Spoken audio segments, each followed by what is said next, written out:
নমস্কার বন্ধু এখন আমি দেখাবো ফেসবুক অ্যাকাউন্টে অ্যাড থাকা ইমেল অ্যাকাউন্ট বা জিমেল অ্যাকাউন্ট কিভাবে ডিলিট করতে হয়। আর হ্যাঁ বন্ধু, অনেকেরই ডিলিট না হতে পারে, সমস্যা দেখা দিতে পারে। তো সেই সমস্যার সমাধানটাও ভিডিওর শেষে দেখাবো। অবশ্যই ভিডিওটা শেষ পর্যন্ত দেখবে বন্ধু, শেষটা অনেকটা গুরুত্বপূর্ণ।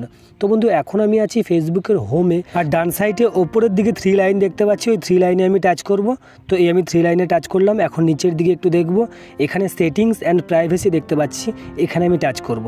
তো এই আমি সেটিংস অ্যান্ড প্রাইভেসিতে টাচ করলাম। একটু ওপরের দিকে দেখো সেটিংস আছে, সেটিংসে আমি টাচ করব। তো এই আমি সেটিংসে টাচ করলাম। টাচ করতে সববার ওপরে দেখো মেটা অ্যাকাউন্ট সেন্টার আছে। তো এই মেটা অ্যাকাউন্ট সেন্টারের উপরে টাচ করব। এখন নিচের দিকে পার্সোনাল ডিটেলস আছে, পার্সোনাল ডিটেলসে টাচ করব।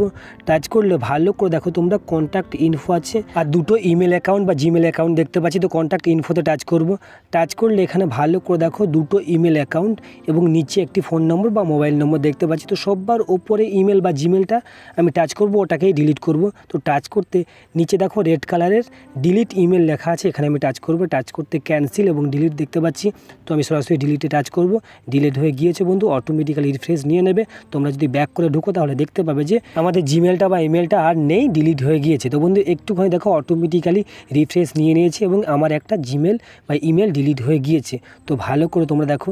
আর হ্যাঁ বন্ধু, তোমাদের যদি ডিলিট না হয়, এইরকম ইন্টারফেস বা এইরকম পপ আপ যদি দেখায় তোমাদের, যেখানে লেখা আছে you can't make this change at the movement, তো এইরকম ইন্টারফেস বা এইরকম পপ আপ যদি দেখায় তাহলে তোমরা কি করবে আমি বলে রাখি বন্ধু। প্রথমেই বলি বন্ধু, তোমরা বারবার ইমেলটা বা জিমেলটা ডিলিট করার চেষ্টা করবে না। তোমরা অনেক চেষ্টা করেছো তবুও ডিলিট হয়নি, আর মনে হয় তোমরা একের অধিক ফোনে তোমরা তোমাদের ফেসবুক অ্যাকাউন্টে লগ ইন করেছো এবং সেখান থেকে চেষ্টা করেছো, তাই এই সমস্যা হচ্ছে।